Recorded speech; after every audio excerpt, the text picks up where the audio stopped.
What's up, breathing people? Welcome back. Today, I'm talking with my wife, Brittany, and we are discussing why marriages fail and how we can fix them. This is part 2. If you joined us for last week's episode, we talked about a lot of questions, and we have a lot of reels and shorts out there, so if you want to go watch clips or if you want to go watch shorts of that conversation, feel free. That's a lot of information that we covered. Yeah. So we're going to do some more on that topic because I think it's really important.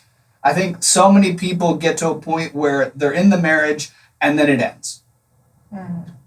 And I think they're just feeling so out to shore on what just happened. Mm-hmm. A lot of times people end relationships and have no idea how they got there. Yeah. They know that that was the trajectory. They know that this had to be done and they were helpless as it fell apart. Yes. And I think if we can kind of nip that in the butt now by answering some of these questions on why marriages fail so that you can identify those things in your own life, it's going to help a lot of people fix their marriages so that doesn't happen. Yeah. You don't think about these things till you're in it. No.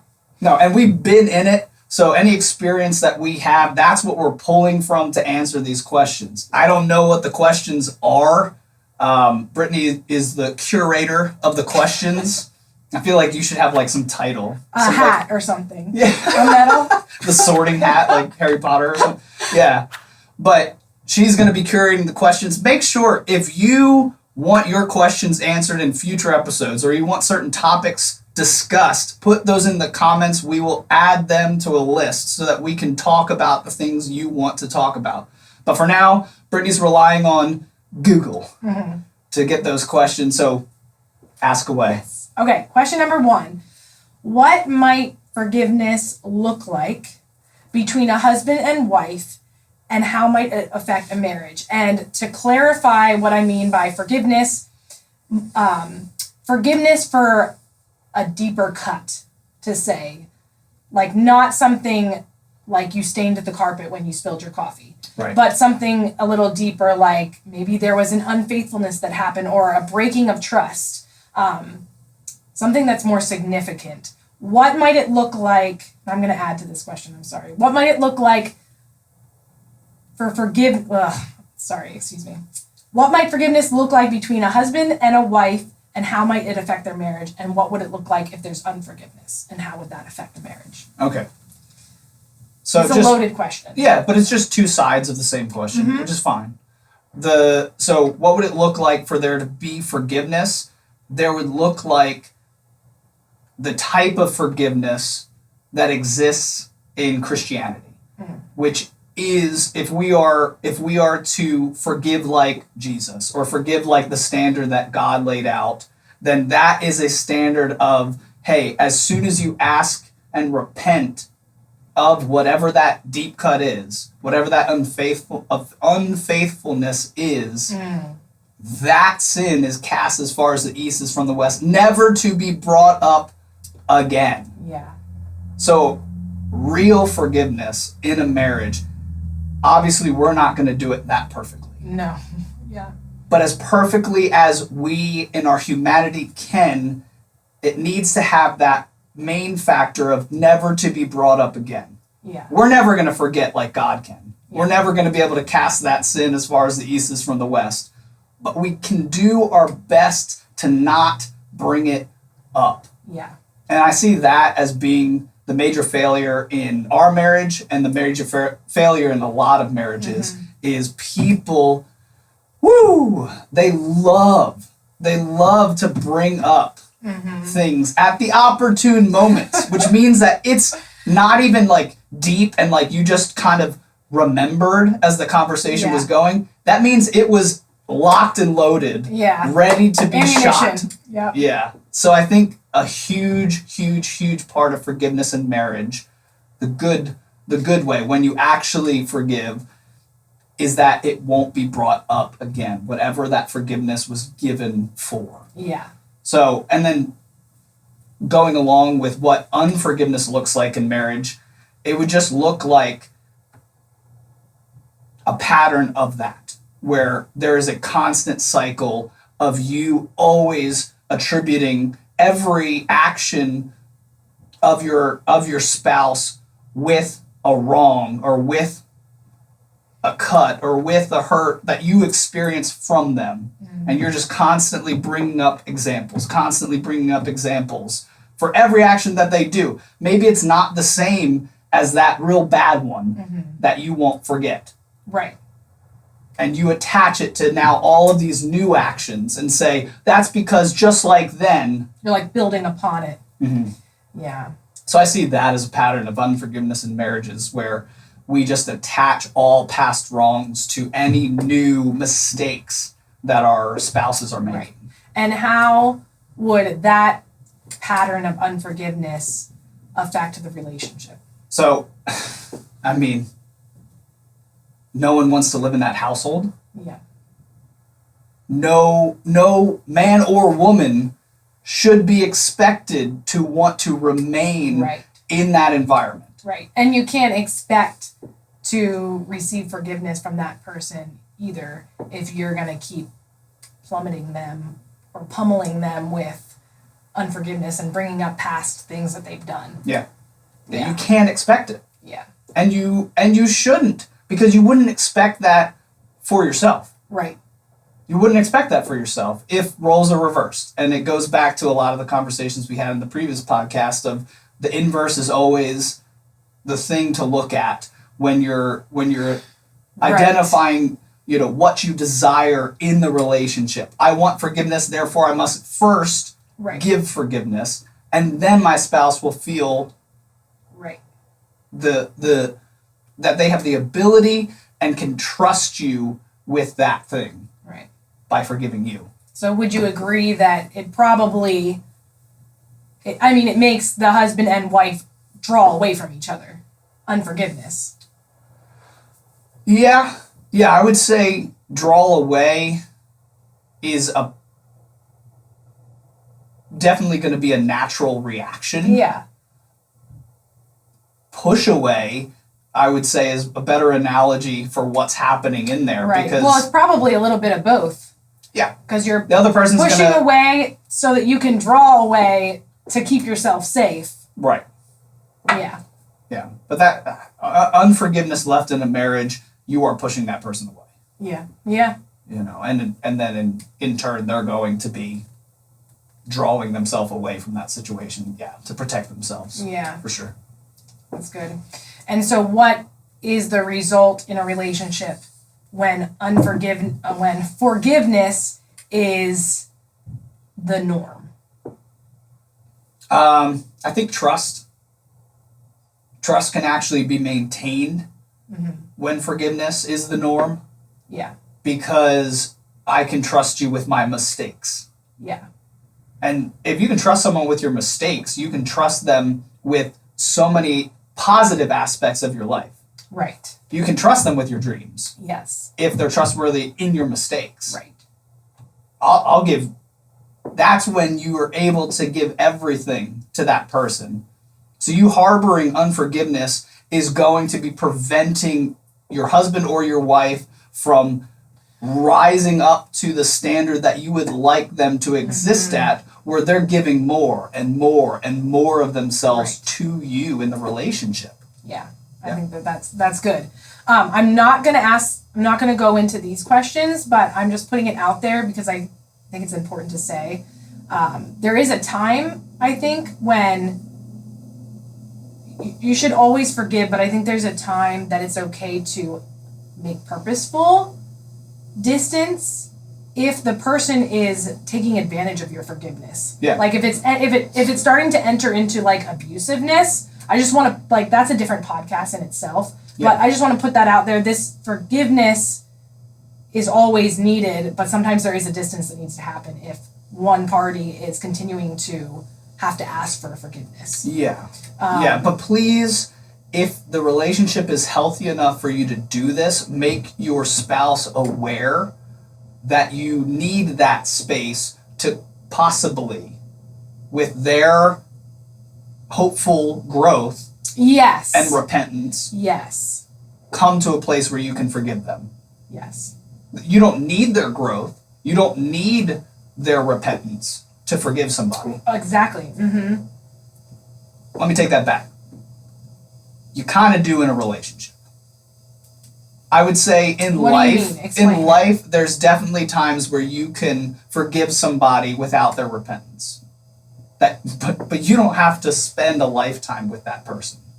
Right. In a marriage relationship, repentance does have to happen on the part of the person that did hurt you and that did. If it's a deeper hurt, yeah. Right. And right. it's not your own issue where you're just like, that bothers me so much. Right. I don't think forgiveness is needed if that's not in place. So I'm saying if that is in place, repentance is needed on their part. Gotcha. I would say that. But going back to the space thing, because I do think that's important to talk about, just to at least touch on, make sure if they're healthy enough to receive it that you tell them what you're doing, because if you don't, they will just see you pulling away and naturally making assumptions about why you're pulling away. They're going to also pull away, and now you've just strained the relationship to a greater point than the whatever happened strained the relationship. So you really need to make sure that they know why you're doing this action and say, I'm struggling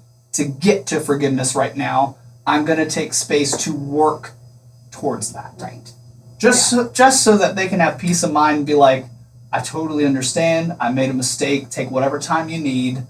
I'm here when you are able to forgive me. Right. And that sounds like a very healthy relationship. That's I'm mostly bringing this, and I agree with you, but I'm mostly bringing this up first. I'm just thinking if there's anybody out there who has forgiven their spouse maybe 20 times within the year for the same deep cut. Sure. Something unhealthy is happening, and I'm not saying you still should forgive them, but there might need to be a distancing and telling them that, so that they can know that you care for them. You have to have some rationale behind your forgiveness.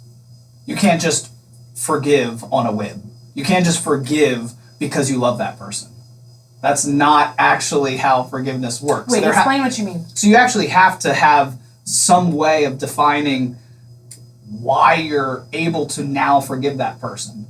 You can't just come back and be like, I forgive you now. Gotcha. What do you mean? Gotcha. Why? Right. What have they done to earn your forgiveness? Well, you don't earn forgiveness. Yeah, you don't earn forgiveness, but if repentance is in place, especially in a marriage relationship, that gives your partner the ability to get to a place that they can forgive you. Right. But if it's not there, something has to be in place, though, in a marriage relationship. I'm just saying, in this context, I know forgiveness from a biblical standpoint, no one has to earn forgiveness. Right. It can just be freely given. Right. But in a marriage relationship, for health to be there, repentance also has to exist so that other person can get to forgiveness. So the relationship can grow from this. If you're just forgiving to mask what had happened and move on, it's still there. It's just masked. But true forgiveness, that is forgiveness where it won't be brought up again, it has to be dealt with through repentance and forgiveness. Right. That's all I'm saying. Yeah. It's just a different context that I think repentance has to be there from the person that did the wrong. Yeah. Okay. This is good. Okay. I feel like we should have a full podcast on that. That's fine. But so if you have questions about that, please put them in the comments so that we can dive deeper into that, because I think that's its own whole big thing. Okay, but we're gonna move on. What does it mean? And this maybe is a little repetitive, so we might be able to skip this. But what does it mean to give grace to your spouse, and how might that affect your relationship? To give grace. Contextually, what's kind of the heart behind that? So somebody who is filled with grace is, I guess it goes right along with forgiveness, where you're not bringing it up or kind of hinting towards past mistakes. Yeah. So I guess it goes right along with it. We'll move on. We'll move on. Again, we should reiterate in this podcast and in every podcast that we talk about relationships, that especially marriage relationships, they are 100%. There's no such thing as a 50-50%. relationship. That doesn't work. You have to be 100%, meaning that everything, every action, every word spoken, everything that you do towards your spouse is done towards you. You have to have that mentality where the grace given is grace given to yourself, because this relationship is that connected. Right. That if you want to live in grace, you will extend grace to your spouse. Yes. If you want to live in forgiveness, you will extend forgiveness to your spouse. Because you need that for yourself. Right. Because you are your spouse and they are you. Yeah. That's a true marriage union. Yes. So that could answer so many of these questions simply. We're just kind of diving a little deeper into the details of how that looks and how that works.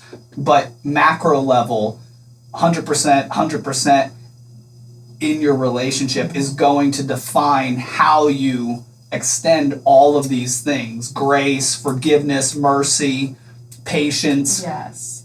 Go through the whole fruit of the Spirit. Yeah. How you extend all of those things to your spouse is dependent on you believing that they're you and you're them.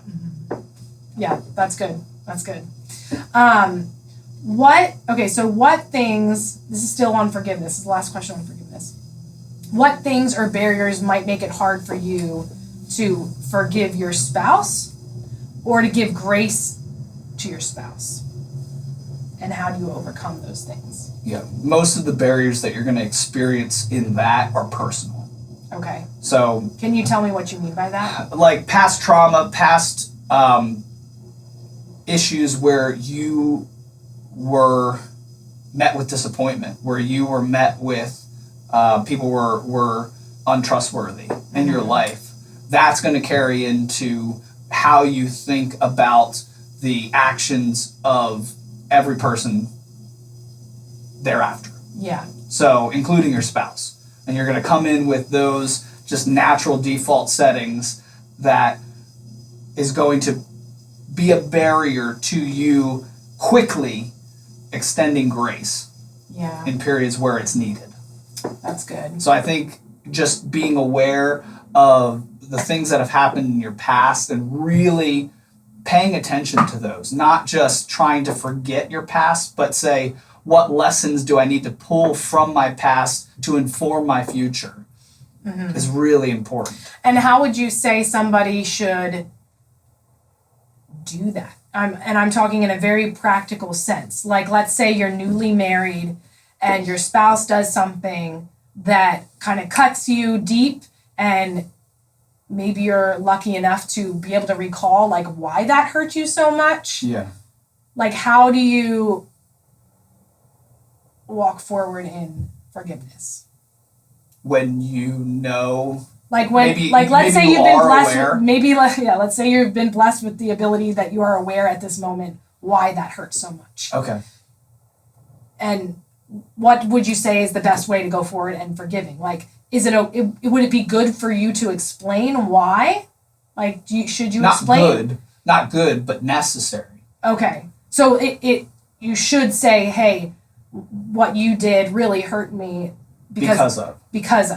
Yeah, it has to be. It has to be in place, because so many people are, they know exactly why this, well, let me rephrase that. A lot of people aren't really aware of their emotions or why this affects them in that way. But if you're aware enough that you can recall the situation that happened to you before that's informing your hurt currently and why it's preventing you, or you're having a difficult time extending forgiveness or grace or whatever you need to extend to your spouse, I would just say if you're at that point, great. You're so much further ahead than a lot of people. Yeah. But you have to tell them about that situation when you're able to come and bring that forgiveness and that grace and be like, hey, I want to forgive you. This just hurt me in a particularly significant way because of this situation in my past. And I need you to know that so you can understand why this affected me in this way. Yeah. Because it's something where that person didn't have your experiences. They didn't have your life. They might have shared similar experiences, but they're not your experiences. Your experiences are your own, and they affected your life in a singular way. It will not be similar to anyone else in this world. It affected you singularly. So you need to really make your spouse, who you're in this union with, aware of the situation so that they can really walk lightly when it comes to things related to that incident. Yeah. And I just think so many people might get to forgiveness, might get to giving grace, might get to whatever is necessary to kind of move the relationship along, but they still leave their spouse wondering on what just happened. Because they're like, wow, they really reacted in a way that I think is just overblown for what occurred. Because to that spouse, most likely it wasn't a big deal, and they can't understand why you thought it was a big deal. Right. Because they weren't made aware. Yeah. So awareness is just really helpful for your spouse to be able to grow and actually not do that again, or not, or tread lightly when things like that come up again. Yeah, be more sensitive in that area. Okay, so on this same question, what if you don't know? What if something hurts you a lot and you're like, this made me really upset and I can't even tell you why? So I'm going to back up a little bit, only because I think it's really hard if you're already at that point where something has already occurred and you don't know why it's affecting you that way. Most likely you won't even react with that. You won't even have that. You'll like hide it. You'll react, and not only will you, like, you'll never say, I don't know why this is affecting me in this way. Because you're just, it affects me. Yeah. And that's enough. Yeah. So back up a little bit. I think before you get to those points where it's already affecting you and you're already reacting. You can't help that, but what I want to do is inform what you can do before that to prepare. Okay. Because I just think that's really, I don't think there's much you can do. Honestly. I think you're just going to have to get past in the best ways that you know within your current knowledge and wisdom on how to go forward in that situation. Get past that, work towards preventing and preparing for future situations. Right. And can I speak into that for just a minute? Yeah. Because then I want to hear what you can do to prepare yourself. Okay. But I would say probably if you're in the midst of it where you're already upset. Yeah. And you're just kind of mad that why didn't my spouse why don't they know that? They should know that, and you don't understand maybe why it's affecting you so much. A lot of times just taking even a couple days to just think about it. Not brew on it. Like, not continue to get madder and madder at your spouse, but like think about why did this upset me so much? Yeah. And maybe even like if you're somebody who likes to journal, I don't know, some people aren't into that, but really thinking through like what parts of this made me upset, because sometimes that leads you to the root cause of why it was so hurtful. Right. That's why I think get through it, do work afterwards. Yeah. Don't beat yourself up that this happened right. and you weren't prepared for it. And maybe don't Just beat up your spouse on. that much either. Right, like, give yourself some time That's to why you figure give out. grace. That's why you give grace, because you're always assuming that I have something else to learn. Yeah, yeah. Maybe this situation happened because I have something else to learn. Not just your spouse, like yourself. You have something to learn. Exactly. And if we're both giving 100%, we will come away with a problem or an incident or something, a miss in our relationship with that mentality where we need to come away and say, what did I do wrong that led to that? Mm-hmm. That's 100%. That's 100%. That's 100% ownership. 100% means I own this. Yeah. So if it happened, I got to figure out why. Yeah. Not, I hope they get their act together. That's not 100%. And I said this in the last podcast, that's the government. Yeah. Democrats and Republicans are always waiting for the other person to change and grow and become enlightened. Or mess up. That's not going to happen. Yeah. You need to come in 100% that this is my problem to figure out, and I'm going to do the best I can to fix it, Yes. to alleviate the situation, to do whatever is necessary to grow, to become what I need to be for my spouse. Right. If the government did that, we would have a different country. That'd be great. So, but we can do it in our marriage relationships. Once you get past that incident and you're preparing for the next one that's going to come, I think the work that you can do is actually with your spouse.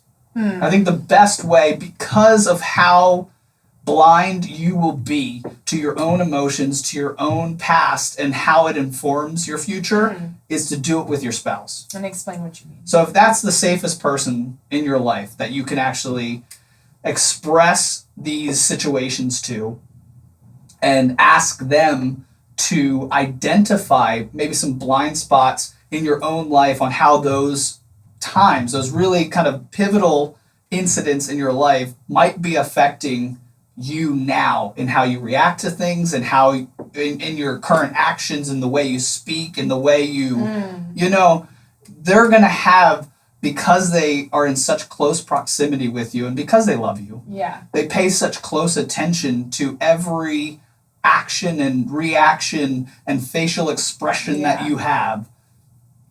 They're going to be able to inform you in so much better of a way than you just sitting and meditating on these things and hoping to come up with ways to identify how this is affecting you now and in your current relationships. So you're saying to take time to sit with your spouse and ask them, what do you notice about the way I respond in these situations? And then just get their feedback. Is that not what you respond mean? in these situations?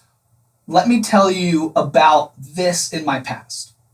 But what? Now, from that, how do you think this situation is affecting me now? Do you notice anything from maybe what happened here and how that made me feel and how that might inform the way I react to things in present day So in our relationship? You're saying go like going back to things that have happened in the past and saying, how do you think that event affects today? Okay, I misunderstood you at first. Right. And that's a big emotional growth point. Yeah. You always have to go back to go forward.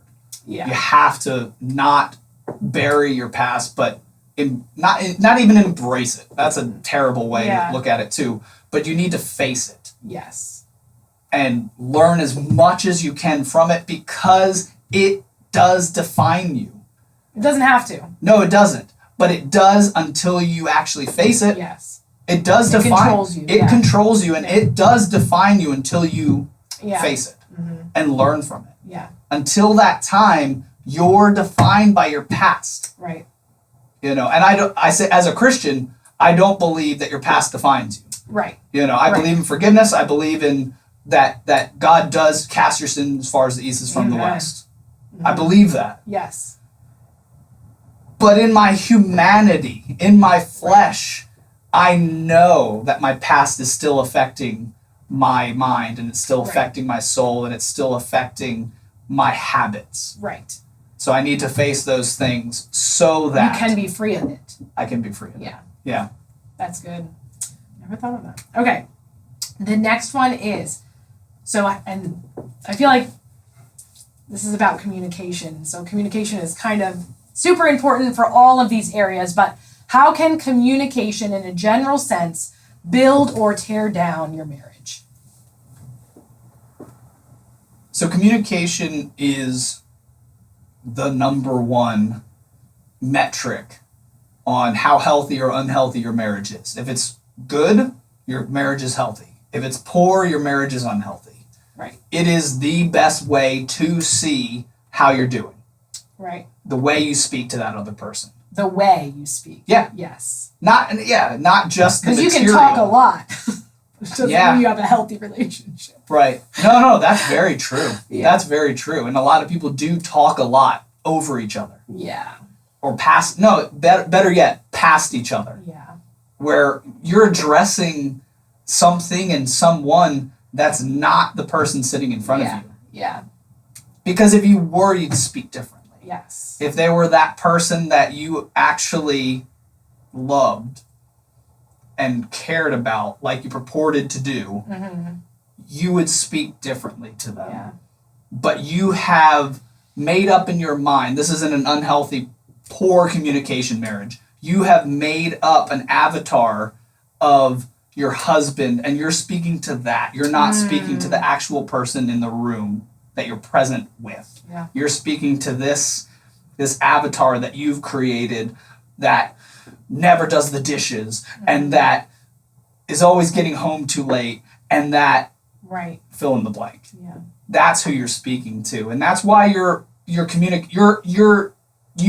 are able to justify in your mind that the way I'm speaking to them is okay. Yeah. And so, I'm sorry. No, I love the topic of communication, good. but I just want to get back to what your actual question is. Yeah. No, that's on it. How can communication build or tear down your marriage? Yeah. But let's go to the positive. That was the negative of what poor communication can do. And I don't even think I answered that fully. So maybe we can There's so come much back to say. Yeah. But in good communication, you can transform your spouse into the person that you actually desire them to be for your relationship, for both of you. Yeah, you have to explain what. So I really think that there's ways in which you can speak to, especially as a man, I know that words of affirmation are a huge love language for men. And if you don't know what love languages are, Gary Chapman is the guy that wrote that, 5 Love Languages. Good book. Read it. It's not gospel, but it's good stuff. In that, words of affirmation is one of the ways that people receive love. And a big portion of men receive love through words of affirmation. Is that because that's like respectful? Yeah. Okay. Yeah, so respect is super important to men. It's important to a lot of people, everyone. But especially men are able to, I think, receive signals of disrespect very easily.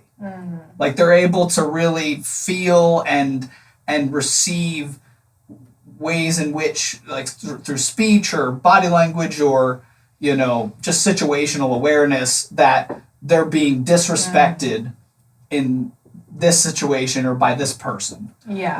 Men are very sensitive to that. So words of affirmation are a huge way that in a marriage relationship you could really build up your husband, because once their love tank is full, that's what the 5 love languages talks about. Yeah. Is once that love tank is full, they're able to give love, and they're able to give all of the things that you're actually desiring in your relationship so much more easily, because all of their needs are met. All of their love needs are met. Now, they'll never talk in those terms, those lovey-dovey ways, but you can talk in words of affirmation. That sounds pretty cool. That sounds pretty manly. Yeah. Words of affirmation. Said like that. Affirmative. Yeah.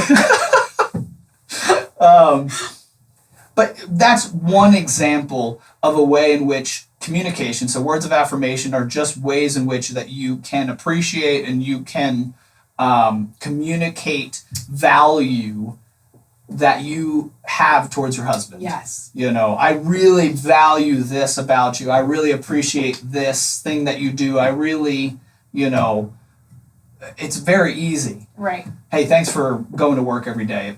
I really appreciate it. Yeah. You do so much for this family. It's awesome. Makes me feel good. Makes our kids happy. That's building your husband up. And it will transform them as a person. Yeah. Yeah. It won't just make them feel good. It'll transform them as a person, because they'll want to do better in every aspect of their lives. And that's true for women too. Yeah. I think that's true for everybody. Yeah, I think if you communicate in a way that is caring, that is, I should not speak for women, but what is something communication-wise that would mean a lot to you? I think for women, just the ability to know that your husband listens to you. Okay. And that they care for you. So communication that shows that they actually care. Communication in action. Right. to show that they care. So listening, I guess girls are a little more complicated. Listening, communicating that you care, and showing that Girls you are care. more complicated? What? Stop it. I'm sorry, what were the three again? Listening, caring. And communicating that you care, but also then following that with showing that you care. Okay. So more of the action communication, more of like the visual representations of communication. And I think not just words, but actions that communicate care. Both words and action, they're both important. Yeah. Right. And part of that communicating is the listening portion. Okay. Which I think is important for both parties, which is really, I know we've talked about that before, but actually listening to know the other person's heart. Right. Listening is one to kind of focus on just for a sec, because it is also a metric that you can look at. If a person is really able to listen to their spouse, there is more of a value placed on their words. So you're showing value greatly by listening to your spouse. Yeah. So in an unhealthy marriage, you don't care what they have to say. Yeah, that's true. Honestly, you probably don't even want to hear what they have to say. That is a good metric to kind of take tabs. But in a healthy marriage, you're so interested in what they have to say because of the value that you've placed on them as a person. Like, people that I love, I really want to know what they think. Right. I really want to know their heart. I want to know their dreams. I want to know their interests. I want to know so much about them. And I find it's actually really hard for people to get to a point where they're expressing those things. Yeah. So if you can get there in a marriage relationship, you're on a really good path. Yes. To health. That's true. That's good. That's good. Okay, so we're going to just keep going, even though we could probably spend a lot of time on that one. Yeah. What are the best ways? Well, we talked about this. Are there any other ways of communicating to build your marriage that you can think of that are really good besides what we just talked about? I think, like you said, the communication in action, where there's actually a visual representation that communicates certain things in the relationship. So service, so care, so respect. Following through with what you said. Yeah, trust. Yeah. Yeah, you're communicating trust by following through with what you said you were going to do. That's little ways too. Yeah. Like, I'll be home at this time, and then I was. Right. Or something happened and you communicated, I'm in traffic. Right. Like, it's bumper to bumper, Little ways like that is very important in just everything is repetition and consistency. Yes. In a marriage. So good communication is like this endless stream of repetitive trust and consistent building blocks. Yeah. On whatever thing that you're trying to build. So trust, care, respect, all of these things are built upon. Right. And that just takes consistency. Yeah, time and consistency. Yeah. Yeah, that's good. Oops.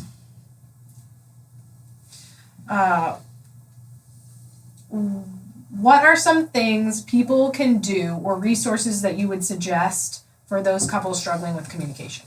So you mentioned the 5 love languages. Any other resources or things people can do to build a better way of communicating? One way, 5 love languages is fine. That won't help your communication necessarily. Right. That'll help you know how to demonstrate what you're communicating better. Gotcha. So am I going to communicate through our physical interactions? Am I going to communicate through my words? Am I going to communicate through my gifts? Am I going to communicate, what does my spouse need? What does my spouse need to feel loved? That's going to define how you communicate, but it doesn't necessarily help you in just general communication in marriage. Honestly, I think a huge way to improve your communication in marriage is to define times when you'll communicate. That has to be decided upon or especially if you have kids like us, Yeah. it doesn't happen. Like, unless you plan for times where we're going to communicate about certain things, Right. it doesn't happen. Mm-hmm. So, and I think a lot of people go to bed and they're on their phones, or they're watching TV, and maybe they have TVs in separate rooms, or they're together watching TV. Yeah. It doesn't matter. You're not talking.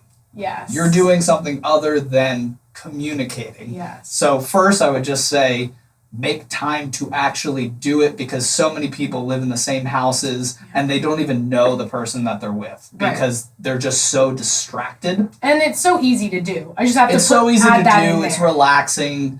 You're like, I just had a hard day at work. I don't feel like. Because communication can be hard sometimes, because you might get into subjects that are a little difficult. Yeah. But what we're missing when we don't do that is the thing that got us into the relationship in the beginning, was that that there's something about this person that I just love. Yeah. I could talk to them for hours. Right. And I think about this sometimes. Like, when we were first starting to date, we would just talk to each other for hours. Mm-hmm. And then you get married and you get used to the person. And you lose that. Mm-hmm. And that's natural. Yes. Everybody goes through that. But is there anything that we're doing to prevent the continued direction towards that type of communication, where we're just really enjoying the times that we get to talk? Yeah. We're just really enjoying that and treasuring that and needing more of that in our life. And I think a lot of that comes with, like so many other things in life, the more you do it, the more it becomes natural, and it becomes easier, and it becomes more enjoyable. Right. Like, working out for me is enjoyable now. Yeah. Before it was a chore. Yeah. It was, I wanted to get better at it, so I forced myself to make it a habit. Right. But then after something becomes discipline, where it's just a part of your life, then it becomes natural. Right. You get over the boredom that is working out. Yeah. And then you're able to see other aspects of it. Like, I love the freedom, especially because I work out by myself.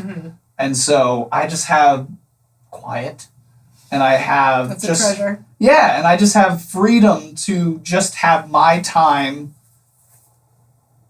getting all of this, tension out in my workouts, and it's beautiful now, and I love doing it. And I think it's the same thing with making time to talk to each other. The more that we do it, the easier it'll be, and then we'll actually cherish those times. But we have to get past, we have to make it a habit first, and then we'll get to the point where we're really enjoying that time again. Would you say it would be helpful, like, let's just say for a couple who, like, hasn't been communicating for, like, a long time because they're busy, they go to work, they come home, they do dinner, they clean up, they put the kids to bed, and it's basically like we either just go to bed or we watch something. We don't say much of anything except for, like, close the garage door or something like that, right? Yeah. Would you say, like, having some sort of, like, bringing some sort of template, like, to talk about, or just leaving space? Yeah. Oh, yeah. No, definitely. If you need starters, use it. Use it, right. Yeah. Like, whether it's not that you can do this as often, but, like, whether you go out and actually do something together, or have, like, some sort of, I'm calling it a template, there's probably a better word, but some sort of template to, like, get you started to just talk about your day. Right. Well, when we had Jess and Matt on the podcast, they talked about what they used when they were first dating. Like, they had that book about 1,000. Oh, that's right. Yeah. 1,000 questions to ask before you get married. Yes. And they just used that as starter questions for a lot of their conversations before they got married. Right. They weren't really invested in the book, but it was a great template to start their conversations off. Yes. And then they were off. Yeah. So use anything. Use a joke book. Use a question starter for relationships and dating. Even though you're married, it doesn't matter. Yeah. Make it fun. Make it fun. Make it, your partner's interests. Bring up things that interest them. Yeah. A lot of times too, we through selfishness, we want to talk about what we're interested in. And we kind of get disappointed that our partner isn't that interested in those things too. Yeah. Maybe to start with a question that really piques their interest, and then maybe it'll devolve into something that both of you will enjoy in the conversation. Right. But start with something that the other party's interested in if you're the one bringing the question. But yeah, definitely use templates. Yeah, that's good. I like templates. Okay. Okay, here we go. What does selfishness look like in a marriage? That's it? That's it. Oh, you started with how. I thought there was going to be like a second part to the question. I don't know why I started with how. How's the next question? Oh, okay. All right. What does selfishness look like I got you. in a marriage? I was waiting for like the punch. I was like, that's already big, but let's go for that how. Selfishness looks like... And let me make it a little more specific. So what does selfishness look like in a marriage that you might not think is selfishness? Like might be easy to miss. So you just want to make the question hard. I do, because we know what selfishness is. Right, there can be blatant selfishness. There's like blatant selfishness, right? But what might it look like in a marriage where it's easy to miss? In yourself even, you might be the one and it's easy to miss. I'm trying to think of... I'm trying to, get a little deeper into ways in which we might miss the selfishness. And you can go right off from the top of your head, and then we can delve in deeper. Right. No, I think this is important, though, because I think those hidden ways in which we're still selfish, especially if we're people that are trying to eradicate selfishness in our marriage and in our relationships, right, where we're really trying to work for that person, we're really trying to serve that person as best we can, and we seem to still have things that we fall back to. Right. Usually those are going to be in those difficult moments in our lives, and usually that's going to be in the moments where we're most tired and where we're most stressed out, right, that we're going to default to those selfish actions. Right. What those look like, that's what I'm just trying to think through. I don't know. Yeah, are there some things that we can kind of, like little metrics or little red flags that we can kind of be like, oh, that was selfish on my part, or, oh, that's selfishness.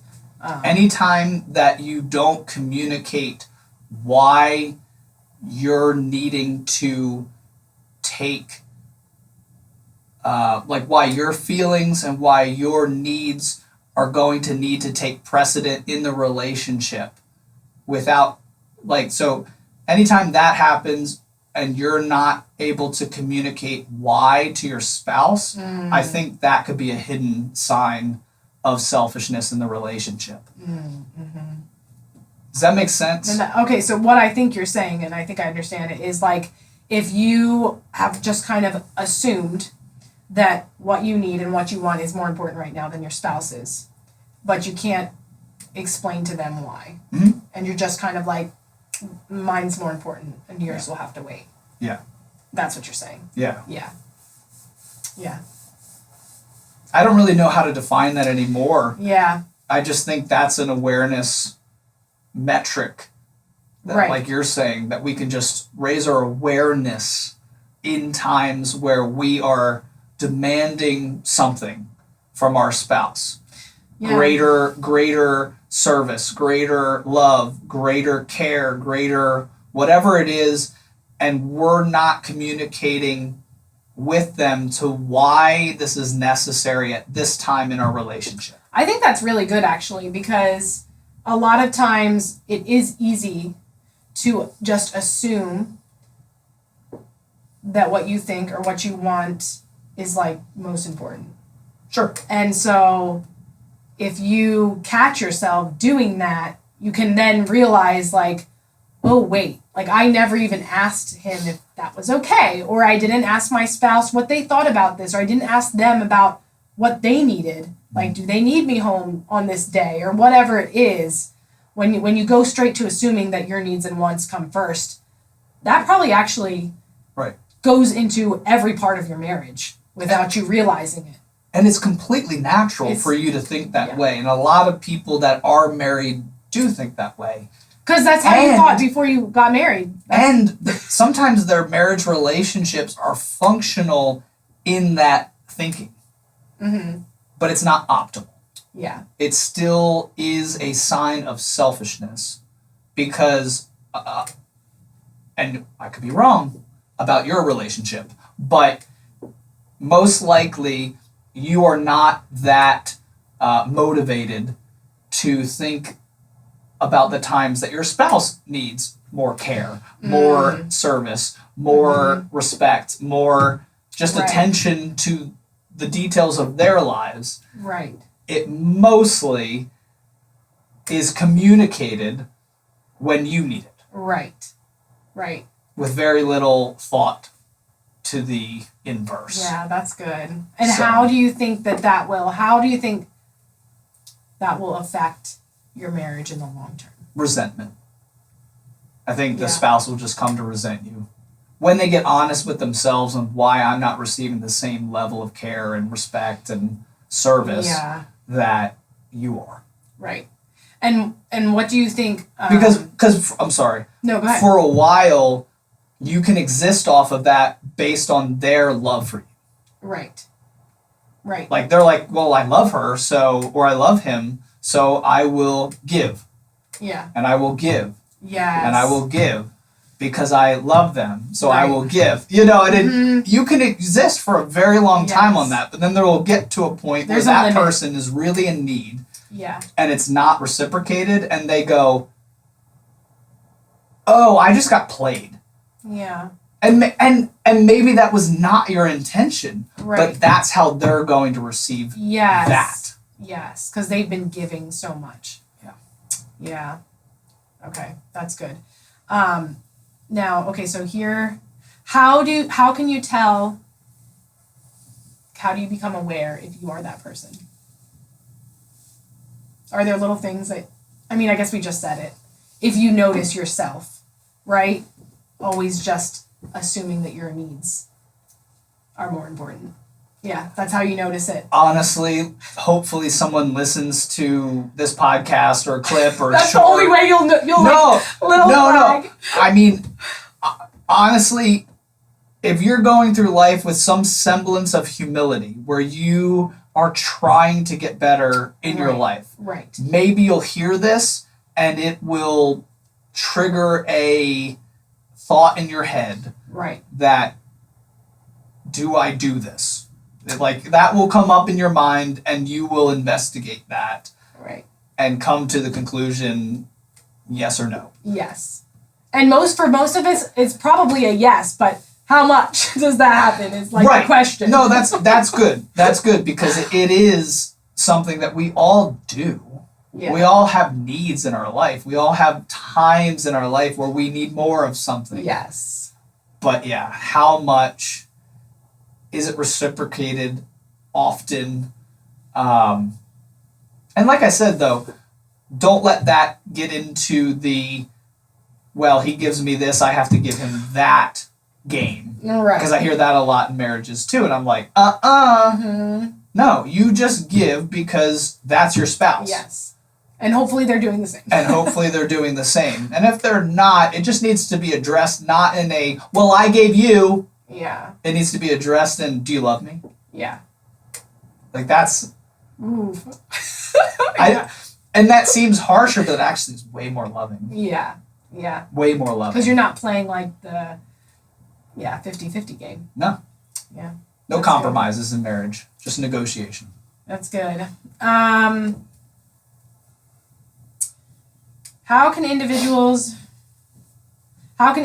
become less selfish so that they can love their spouse well? So if you notice it, if you're that person, you're like, oh crap, I've been doing that. That's what I do on a regular basis. What's like your first step towards, or maybe you have been working on it. Like, what are some things you can do to become less selfish? I think we talked about this a little bit in the last podcast. Did we? We talked about so much. We did talk about a lot. But I think we talked about the fact that going back to believing that what's mine is yours and what's yours is, well, yours. But in our marriage.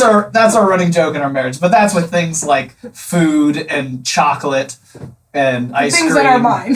The things that are yours. They are yours. They do not belong to me. I do not have any claim to these items. No, but I think in relationships where selfishness is there, mm-hmm. and it's always going to be there, the best way to combat that is by that mindset of believing that we are together. Mm-hmm. Yeah. Going back to that united mindset. If we're together, I can't be selfish because it's being selfish to me. Yeah. You're hurting yourself. You're hurting yourself through your selfishness. Yeah, that's good. Yeah. I think that's really the only way to kind of grow past that.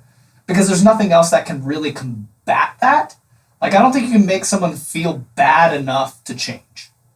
And that's not a good and way. that's Nobody changes by making you feel bad. But that's the way that people do it in marriages. Makes it just worse. That's your default, though, right? Yeah, I'm pretty sure every relationship or every couple that we've interacted with, the way they get what they want is making the other person feel bad. Yeah, not a good strategy. And most people, when they're like, I want to fix the selfishness in my spouse, will result to, let's make them feel bad. Yeah, because you feel bad. And hopefully, yes, because you feel bad. Exactly.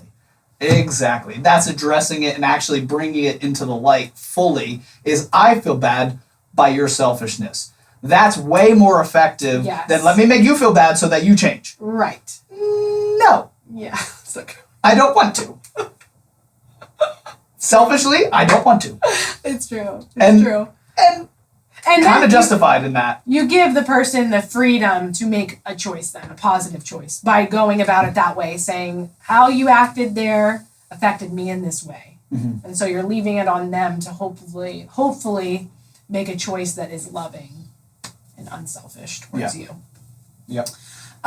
Okay, so how can an individual's expectations coming into marriage affect their marriage, positively and negatively? We've touched on this a little bit, but so how can their expectations affect the marriage positively? Yeah, so how can an individual's expectations affect their marriage? Okay. So like before they get married, everyone has assumptions and expectations in their head. How can that affect a marriage positively or negatively? I don't really think, oh man, because I'm not going to say there's no. I was going to say there's usually zero expectations that will affect your marriage positively. Yeah. But I know somebody in the chat will find one expectation that makes sense to affect your marriage positively, and I'm sure you're correct. But most expectations that we come with, because they're our own and we're entering into a two-party relationship, are going to be wrong. Yes. Because expectations in a marriage relationship should be built on the combined assumptions of both parties. Like, we're going to together think this for our future. Yeah. Or this about this situation. But any personal expectation brought into the marriage, I really just see as it's only affected it's going to be negatively.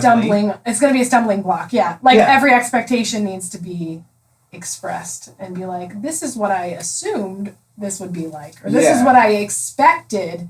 What did you think about that? Right. That's the strategy to get past that. Yeah. But just know coming into a marriage relationship with expectations is going to be negative unless it's addressed. Yes. Unless it's brought into the light and you're able to say to your spouse, hey, I expect this.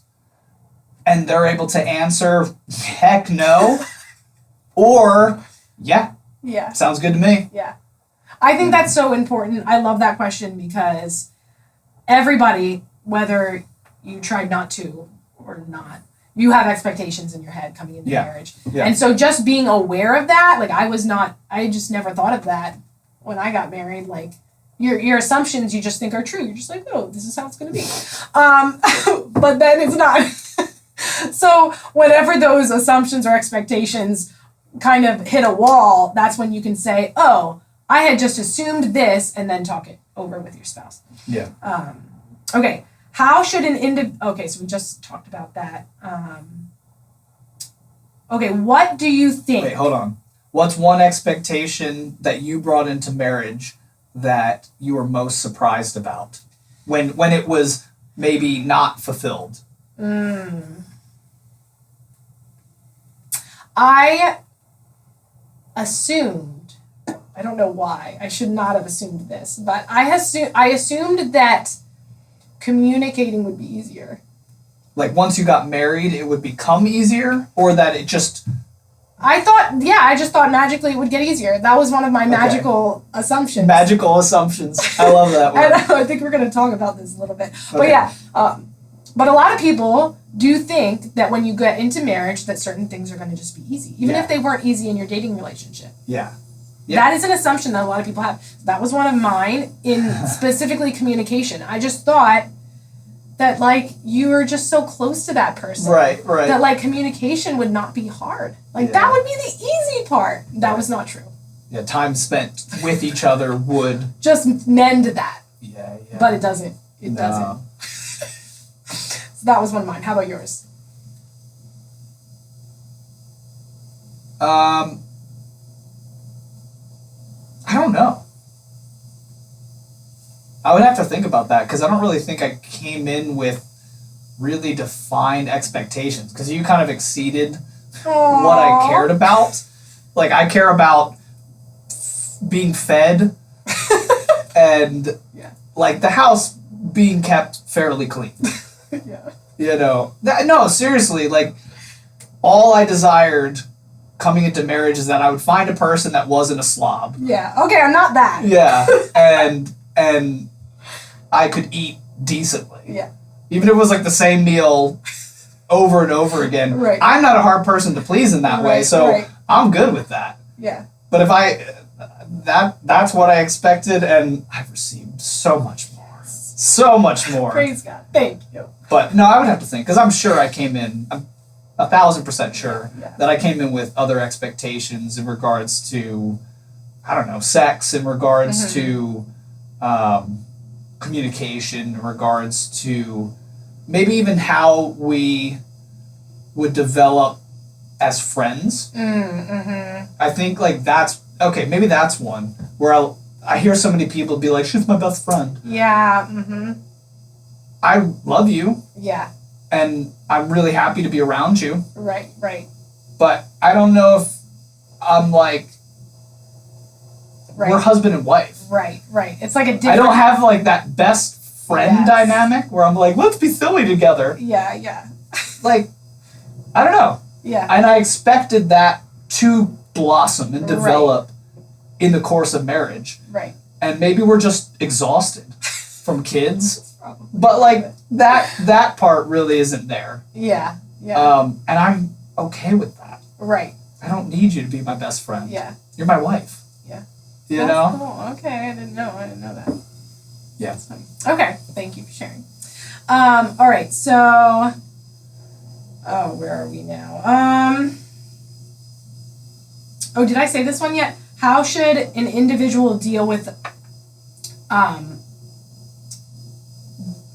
okay, I'm just going to read the question, then I might have to clarify it. How should an individual deal with a spouse that has changed since they married them? And the reason why I wrote it that way is because I think a lot of people go into marriage and they think that, like, they assume, maybe this is an assumption, that their spouse is going to stay the same.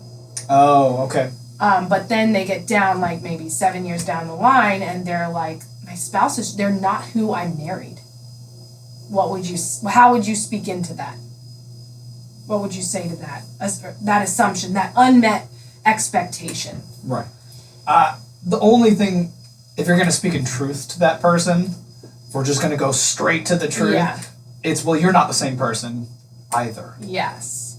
So why would you expect your spouse to be the same person when you're not the same person? Right. You've grown, you've changed, you've developed, you've maybe backslid in different aspects of your life.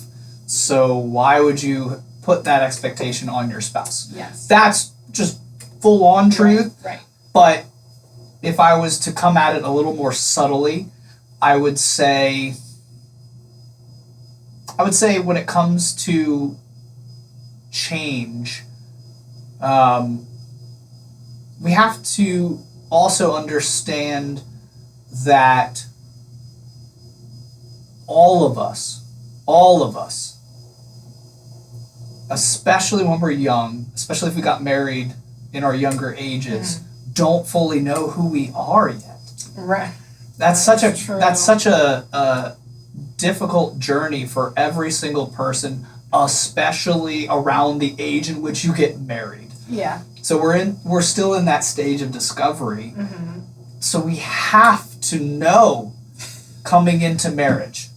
I'm not poo-pooing on people that didn't know this. I'm saying let's all now know and become aware that that is what happened when we got married. We got married to a person that didn't know who they are. Yeah. They're not, And everyone's going to grow. And they're finding themselves, so they're going to be different 5 years, 10 years from the time that you got married.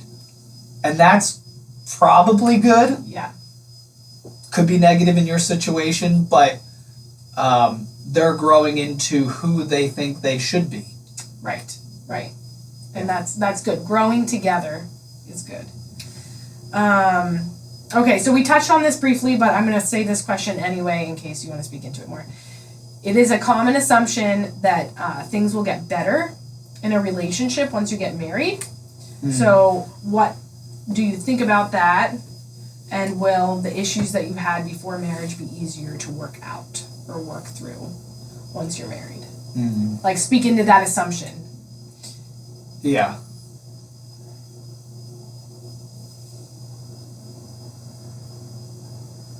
I'm trying not to just speak directly to the assumption of all my problems will go away with marriage.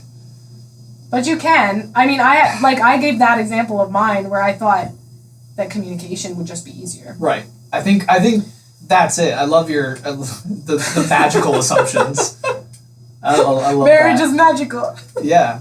No, but we do think that, and I think that's why, especially culturally, we put so much celebration and glitz and glamour to the event called our wedding. Yes. Because we are painting a picture of what we think is happening metaphysically in our lives on this magical assumption. Yeah, on this magical occasion that's going to mark our magical entry into this magical life. And it's not the case. No. It's not the case.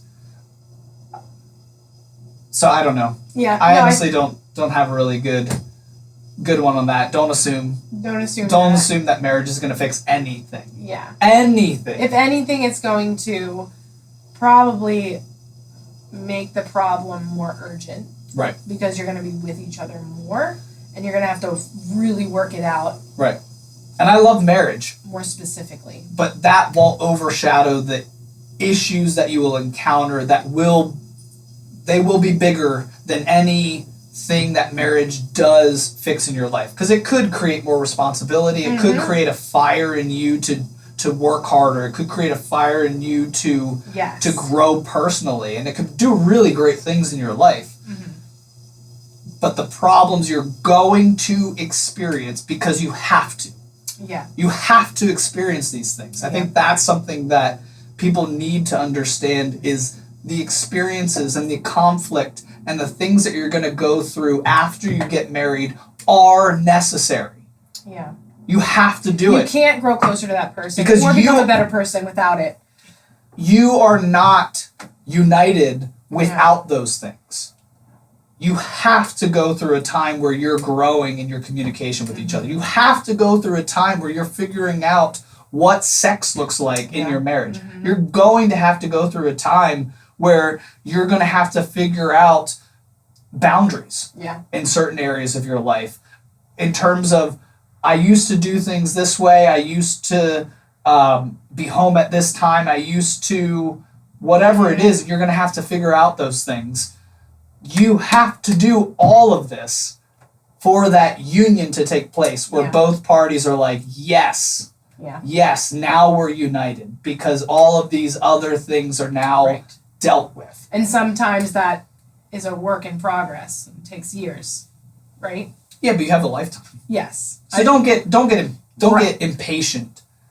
Just know you're going to have to work through these things, and then you can approach them with such a more lighthearted approach, where you're not shackles up, like ready to go into it with a fight. Yeah. You're able to just approach it like, yeah, we knew this was coming. Yes. Let's figure this out. That's so helpful. Yeah. Talking to my younger self. Okay. And then this goes right off of the marriage one. It's a similar assumption. So there's a common assumption that having a child will make a relationship better as well. Yeah. And what is your perspective on this assumption? Is getting married or having a child the answer to your problems? Will that create a healthier marriage? Yeah. Yeah, I mean, definitely if you are unmarried and you're already having sex, you should get married. The Bible talks about fornication. It's a sin. You should get married. Yeah. If you're already making that commitment to that person sexually, just commit to them in a marital commitment where you're actually putting your best foot forward for the relationship and saying, I don't just have you in my life for this. Right. Because that's what you're saying. When you don't commit to that person in a marriage relationship and they're just there for you for sex, then they're just a body to have sex with. Yeah. They're not actually somebody that you're committed to for the long haul. Yeah. Women need to hear that too. Like if you're just in a marriage relationship and that guy just wants to sleep with you, like, You're more valuable than that. You're way more valuable than that. Both of you. Both of you. So I would say get married. And then if you're already pregnant and having a kid, awesome. Use this as an opportunity again to grow because you need to have kids. Right. We get off on these weird ideologies culturally especially in America, where we think that having kids and rearing kids is not the most important thing that we can do as a society. Right. It's everything. So get married and have as many kids as humanly possible. Will it fix your relationship? Absolutely not. Yeah. Absolutely not. Will it improve your relationship? Yes, it has the potential to improve your relationship. But not if you're trying to fix a problem. Exactly. Through it will not fix, it can improve. Yeah. So there's an opportunity that exists within getting married and within having children. Right. Opportunities exist in both of those. Will it fix problems? No. So I think there's two things there. Yes. If the problems exist, you need to approach those with a singular mind, where I'm just going to address this, nothing else except us in the relationship and approaching this problem together will fix this. Yeah. But if these other things are in the works, yes, use them as opportunities to improve your life, to grow, to be a better person, to just go on the greatest adventures that exist in this life. You can climb Mount Everest and then it's done. Yeah. Or you can marry somebody and have kids and watch them grow into whatever they're going to develop into, and it is the coolest thing in the world. Amen. So do that. Go on the greatest adventure. I'm so for it. Have kids. Yeah. Have kids. Yeah. I'm never going to be that person like, you're just not ready, you're not old enough, like, what? Yeah. No. Yeah. You're plenty old enough. We were having kids when we were 15 in years past. My grandparents were 15. Not us. No, not us. That would be illegal. It was illegal in my grandparents' day too. Yeah. But they made it work. Yeah. Not totally successfully, but you can do it. So if you're of a appropriate age, yes, have kids, man. If you found that person, that you can see yourself marrying and you can see yourself having kids with, do it. Get married. Yeah. Have children. I know it was a little off topic from your question. Can it fix anything? No. Right. It'll never fix anything. But relying on external factors to fix any problem in your marriage is a cop-out. Right. You and your spouse are the only people that can fix anything in your relationship. And I think just one thing to add on top of that, I think a lot of times people come to these assumptions because you might, or hopefully you have good examples of marriages or families in your life that you're like, wow, they seem like so happy, they have a good marriage, they have kids. And so I think that's where that assumption comes from. It's easy to make if you see successful marriages and families. But I just want to speak into that, saying that they didn't get there by chance. They worked hard. They're still working hard to have that healthy family and marriage. So, all right, 2 last questions here. So, and this one has a lot of questions in it, but how might a person's past, and we did touch on this a little bit, but how might a person's past, including their relational dynamics and upbringing, affect their current relationship with their spouse? How might this affect the way they communicate or how they relate with their spouse and intimacy with their spouse? It's a loaded question. Wow! Could you just read the first part of that again? Because I got the last part, but I'm not going to lie, I didn't know where I was for a second in the middle. Just read the first part. I should have broken apart more. How they all go together though. Yeah. How might a person's past, okay, including their relational dynamics and upbringing, affect their current relationship with their spouse? And their intimacy. Yeah, that's the last part. Okay. So a person's past, like we talked about at the beginning, with the things in your past defining how you act and react to things in your present. Mm-hmm. Same thing. Your past defines you until you're able to address those things personally and with your spouse so as to not let it define your present and future. So it's gonna affect you once again. Mm-hmm. You have things that experience taught you. Yeah. And it will carry into the intimacy and the relationship that you have with your spouse. Yeah. How can you not let that affect you? Openness. Yeah. Openness about that situation, especially if it's affecting specific areas of your relationship. Yeah. So if something in your past affects your sexual part of your relationship, that needs to be addressed so that no one is thinking that it's them. Yeah. Like, nah, something in my past just really, for guys, a lot of that is pornography. Mm-hmm. They're so steeped in what sex looked like on that screen that they have to just be open with their spouse that it's affecting their mindset in their current sex life. It doesn't have to define it. Mm-hmm. You can definitely move past that and discover the beauty of sex with your spouse apart from that. Yeah. But it's going to inform you, especially in those early stages when you're just figuring yourself out and you haven't had the chance yet to address these issues. Yeah. Which you have to do. Right. Remember, you have to address everything. You have to. Yeah. It's not a choice. You have to, or the relationship will not develop. Yeah. It'll stagnate, it'll get worse. Yeah. And you don't want that. So address it. But, all of those things in your past are going to define specific areas of your current relationship. What, is there any other part to the question? No, I mean, I think any other angle? That covers it. And that my last question, you answered the last question because it was just talking about how can you kind of mitigate bringing this baggage with you, and you already explained that. You just have to talk about it. Yeah. And bring it out and talk it through. Yeah. Yeah. If your spouse loves you, they will accept your past. Mm-hmm.